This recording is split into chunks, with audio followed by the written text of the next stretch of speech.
Hi there and welcome back to Having Fun with Chemical Formulas. I hope Activity 5 went well for you, and by this stage you should be able to put together simple ionic compounds.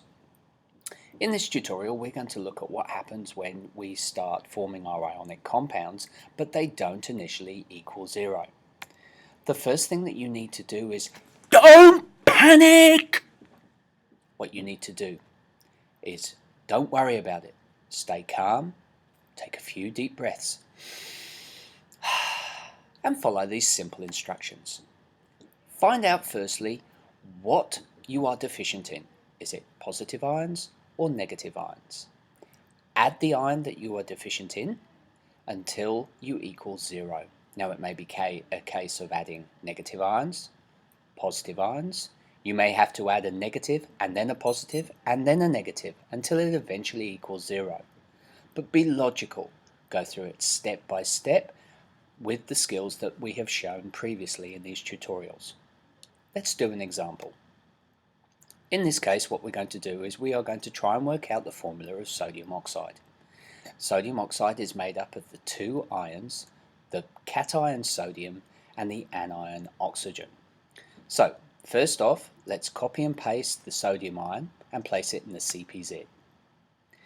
Then copy the oxygen ion and place that in the CpZ. Now straight away you will notice that the sodium ion is 1 plus and the oxygen ion is 2 minus. Let's join them together with a chemical bond. So let's do our calculation in the calculation zone. We see the number of positives equals +1. The number of negatives equals -2. If we add those two numbers together, we get the value -1. This doesn't equal zero.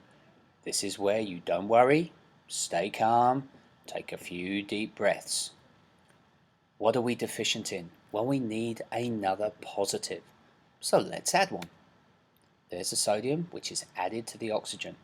We'll join it with a bond and we'll do another check in our calculation zone.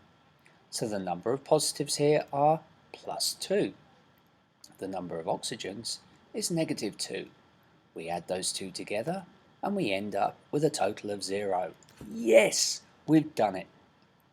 So, as they equal 0, we write down the formulae as we've got them there, remembering to start with the metals first and the non-metals second, and the number of atoms going as a subscript next to the symbol. So, as we've got two sodiums, the formula is Na2 with one oxygen, O. Na2O. So that basically is how we deal with any ionic compound that doesn't equal 0. So let's practice this by having a go at activity 6. Good luck, and come and join me again and we will look at complex ions.